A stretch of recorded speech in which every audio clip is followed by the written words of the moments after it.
शमनेवाडी गावामध्ये दलित बौद्ध समाजावर हल्ला करणाऱ्या जातीवाद्यांचा जाहीर निषेध. Balasaheb Kamble, People's Republican Party जिल्हा उपाध्यक्ष. निपाणी तालुक्यातील बेडखेड नजीक असणाऱ्या 1 किलोमीटर अंतरावर असलेल्या शमनेवाडी गावामध्ये 14 एप्रिल रोजी विश्वरत्न डॉक्टर बाबासाहेब आंबेडकर यांच्या जयंतीच्या निमित्ताने शमनेवाडी तालुका निपाणी या गावातील बौद्ध समाजातील तरुण व माता भगिनी माणगावहून भीमज्योतीचे आगमन सर्कल चौकात झाले असता फटाके वाजवून स्वागत केले असता जातीवादी समाजातील काही व्यक्तींनी बौद्ध तरुणांना व भगिनींना मारहाण करण्यात आली. मारहाणीचे प्रकार मिटले असता शमनेवाडी गावातील रात्री 7 ते 8च्या दरम्यान जैन समाजातील, मराठा समाजातील व लिंगायत समाजातील जातीवादी समाजकंटकांनी दलित वस्तीवर आचारसंहिता असताना सामूहिक ग्रुप करून हल्ला केला. त्यामध्ये महिलांना बेदम मारहाण करून काहींचा विनयभंग केला आहे. बौद्ध वस्तीत घुसून काही बाथरूम पाडले गेले आहेत. काहींचे गेट पाडून आत घुसून मारहाण केली आहे. काहींचे घरे बाहेरून बांधकाम सहित पाडून नासधूस केली आहे. युवकांच्या गाड्यांची तोडफोड केली आहे. कमानीसह मंडप, लाइटिंग व विश्वरत्न डॉक्टर बाबासाहेब आंबेडकर यांच्या प्रतिमेसह मोठ्या प्रमाणात मोडतोड करून घराच्या बांधकाम साहित्याचे मोठ्या प्रमाणात नुकसान करून दहशत माजवली आहे. रात्रभर लाईट घालून महिलांच्या अंगाशी झोंबाझोंबी केली आहे. सगळीकडे महिलांचा आरडाओरडा सुरू होता. तरीही पोलीस प्रशासन अधिकारी यांनी बघ्यांची भूमिका घेतलेली स्पष्ट दिसत आहे. मी बाळासाहेब कांबळे हरोली शमनेवाडी गावी दलित वस्तीमध्ये जाऊन प्रत्यक्ष भेट देऊन पाहणी केली. माय माऊल्यांना धीर दिला आहे आणि आमच्या वतीनं तिथल्या जिल्हाधिकारी पोलीस प्रशासनाला आवाहन केलं आहे. ज्यांनी ज्यांनी समाजावर अन्याय केला आहे त्यांना शोधून त्यांच्यावर ॲट्रॉसिटी ॲक्टनुसार विनयभंग केल्याप्रकरणी गुन्हा दाखल करून कारवाई करावी व घरांची मोडतोड केलेली नुकसान भरपाई भरून द्यावी.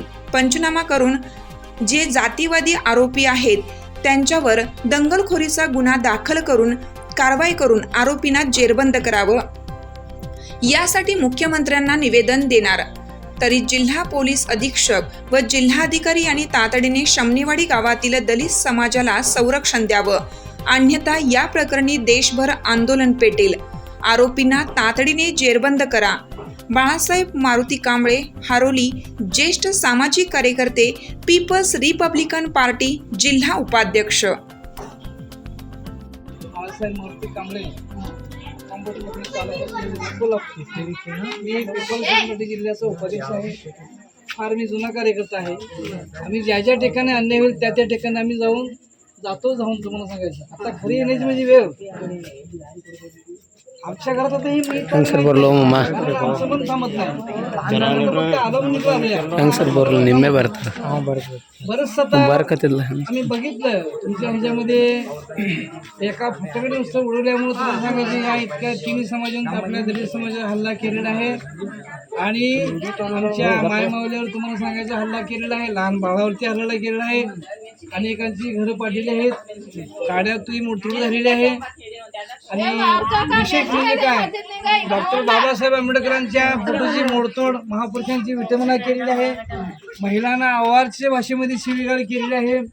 दुसरी गोष्ट म्हणजे काय, या ठिकाणचा जो समाज आता भयभीत झालेला असं दिसतो. मी बघितलं, कारण इथला कुणी जरी तो राजकीय आमदार असू दे, कुणी असू दे, तुम्हाला सांगायचं आम्ही गेल्यानंतर इथून उद्याच्या निवेदनामध्ये आमचं त्या मुख्यमंत्र्याला तुम्हाला सांगायचं एक निवेदन जाईल. जो जयंतीच्या निमित्तानं जो काही जातीवादी गावगुंडांनी हायवेसच्या गुंडांनी आमच्यावर हल्ला केला इथल्या शमनेवाडीच्या आपल्या बौद्ध समाजामध्ये, त्या जिल्हाधिकाऱ्यांनी या ठिकाणी येऊन या ठिकाणी ज्या ज्या ठिकाणची घराची मोडतोड केलेली आहे, गाड्याची मोडतोड केलेली आहे आणि जेणेकरून महिलांच्यावर जे अन्याय झालेला आहे त्यांचं जबाब घेऊन त्यांच्यावर ॲट्रॉसिटी मार्फत व विनयभंगाच्या अशा काही गुन्हे त्याच्यावर ते तुम्हाला घातले पाहिजेत. आणि त्या जयंतीच्या निमित्ताने जो सामूहिक हल्ला झाला या सर्वांना तुम्हाला सांगायचं, त्या जिल्हाधिकाऱ्यांनी आम्हाला एकच सांगणं या ठिकाणी आणि DSP साहेबांना या ठिकाणी जे लोक या इतर समाजातील जे अन्याय केलेले आहे त्यांच्यावर ॲट्रॉसिटी मार्फत आणि त्यांच्यावर तातडीने गुन्हे दाखल करून त्यांना जेरबंद करून टाकलं पाहिजे. आणि या शमनेवाडीतील आमच्या बौद्ध बांधवांना, आमच्या गरीब लोकांना तातडीने न्याय मिळाला पाहिजे आणि ज्या ज्या ठिकाणी आमच्या समाजाचे नुकसान झालेलं आहे ती नुकसान यांच्याकडे भरून घेऊन तुम्हाला सांगायची इथली जी काय नोडतोड झालेली आहे ती संपूर्ण यांच्याकडे वसूल करून दिली पाहिजे तुम्हाला सांगायचं. आणि यासाठी या ठिकाणी ज्या ज्या घराची नोडतोड झालेली आहे ते तलाठ्यामार्फत पंचनामे करून इथल्या जिल्हाधिकाऱ्यांची तहसीलदार मार्फत हे केलं पाहिजे. आणि हे जर झालं नाही तुम्हाला सांगायचं आणि इथल्या लोकांना या इथल्या DSP साहेबांनी पूर्ण संरक्षण दिलं पाहिजे. नाहीतर याच्यापेक्षा फार मोठं आंदोलन होईल. कारण तुम्ही काय दादागिरी तुमची जर असेल तर एक वेळा आमच्याकडे बी ते करण्याची पाळी आणू नका. कारण तुम्ही बायकाचा असहाय्याचा फायदा घेऊन तुम्हाला सांगायचं घरात घुसून मोडतोड करताय याचा जाब विचारण्यासाठी हे महाराष्ट्र नव्हे तर संपूर्ण देश पेटेल तुम्हाला सांगायचं. एवढंच या ठिकाणी सांगून तुम्हाला सांगायचं मी तुम्हाला ते सातवण करण्यासाठी या ठिकाणी आलो. मला बरंचसं काही ऐकायला मिळालं. आम्ही फक्त मोबाईलमध्ये बघितल्यानंतर ह्या सगळे मी अचानक तुम्हाला सांगायची भेट दिलेली आहे. आणि थोडे 2-3 दिवस गेल्यानंतर मी आणि परत येईल. आणि तुम्ही घाबरायचं नाही. आपण एका बाबासाहेबाच्या समाजाची माणसं आहोत तुम्हाला सांगायचं. बाबासाहेबांच्या वाघासारखी माणसं आहोत. युवकांनो तुम्हाला बी सांगतो आपण कुणाची कळ काढायला पण कळ काढली कुणाला सोडायचं नाही. हे आता परिस्थिती उद्भवलेली आहे. आणि येणाऱ्या उद्याच्या सभेमध्ये कोणतं येईल ते आमदार खासदार मत मागायला तो आमच्या समाजाचं काय केला असतो आमच्या समाजाला काय साठवण केलं असं काय हे तुम्हाला विचारावं लागेल. आता उद्या येतील ते मत मागायला ते कोण पाटलात असेल जैनात असेल कोण मराठीत असेल त्याला हे तुम्ही जा विचारा. तुम्ही एकोपणे राहा आणि एकोपणे ही तुमची ताकद शक्ती दाखवा. तुम्हाला तुम्ही विस्कळून राहिला हे होतं कारण आपली प्रगती त्यांना बघवत नाहीये. मुळात हे फायदा आहे. आमच्या लोकांना काम नाही धंदा नाही तुम्हाला सांगायचं.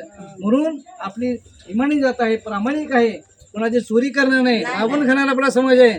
आणि बाबासाहेबांच्या विचारावर जात असताना तुम्हाला सांगायचं कशाची आपल्याला भीती बाळगण्याची कारण नाही. कारण बाबासाहेबांनी आपल्यासाठी अख्खं कुटुंब जाळलेलं आहे तुम्हाला सांगायचं आमच्यासाठी. आणि जर कुणी जरा मग तुम्हाला एवढं वाटतंय आमचं तुम्हाला सांगायचं म्हणजे संविधान कुणासाठी सगळ्यासाठी संविधान आहे. मग त्या संविधानामार्फत ज्या काही तुम्ही सवलती गोळा करता आमदार खासदार तुम्हाला सांगायचं आणि त्या तुम्ही घेऊ नका. हो एवढं तुम्हाला लाज वाटते जयंतीमध्ये तुम्हाला एवढं इतकं रागायची गरजच काय होती.